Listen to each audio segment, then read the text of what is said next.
is today with technology, how would we, let's say, Nick, you and I have done a lot of interviews and big projects and stuff. How would today one go about conducting a survey like this with all the tools that we have at our disposal, which is online, which is AI, which is and does that mean if we start to use technology to collect this type of information now from maybe even more people than that in a much shorter space of time, right? Is that somehow, Nick, my question is that somehow fake? Is that interaction with consumers that we're getting digital, we're using digital mechanisms to get information from them, is that a more fake or less authentic or less, is the data worse? Doing Zoom interviews and calls with people obviously means that we can cover anywhere in the world now. We can engage with a shopper in the US and in the UK, in India, whereas before we were physically constrained to our particular area where we live geographically. Maybe we'd be flying to a different state. Yes. And similarly, in terms of AI probing as part of surveys, so now you can get AI based upon what people are filling out in a survey to identify some keywords and then to probe further on particular things that come up.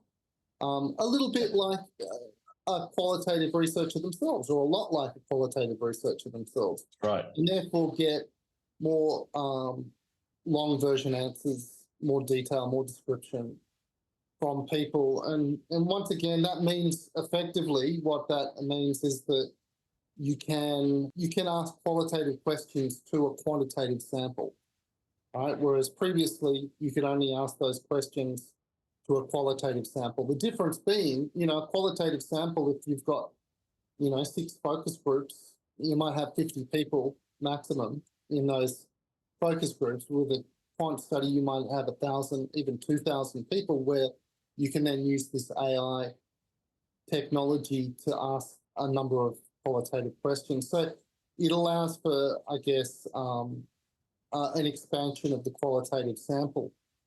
I guess from a personal point of view and from a professional point of view, as somebody that is coming back into doing a lot more face-to-face research post-COVID and the lockdown period, we're now starting to re-engage with people in the physical world again. And I recently conducted a study, an ethnographic study, on the experience of disconnection amongst people that belong to a particular institution. And I physically got together with people and got them to physically show and tell me their worlds and their practices and their rituals. And I focused on, what were the lived experiences that made them feel disconnected versus connected.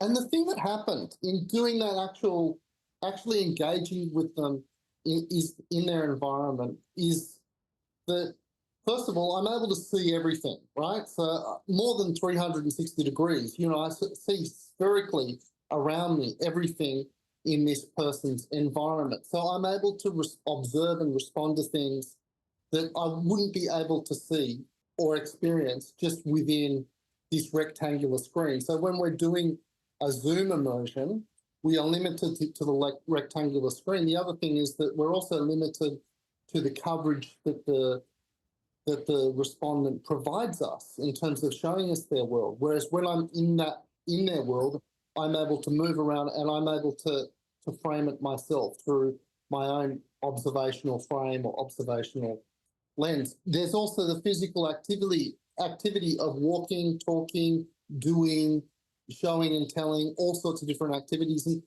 when this happens, all sorts of things crop up. All sorts of interactions will serendipitously crop up and provide unexpected insight and further inquiry, what I call reflexive observational inquiry, where the questions will arise from being immersed in the context with the participant. And this just is so much more limited within, say, a platform like a video call, like a Zoom conversation. It's much less possible. So I would, without hesitation, say that in terms of the level of depth, physically getting together with people face to face being in their world, being able to connect with them at a human to human level, being able to observe beyond 360 degrees, being able to do that observational reflexive inquiry, you are able to achieve so much more depth when you're physically with them.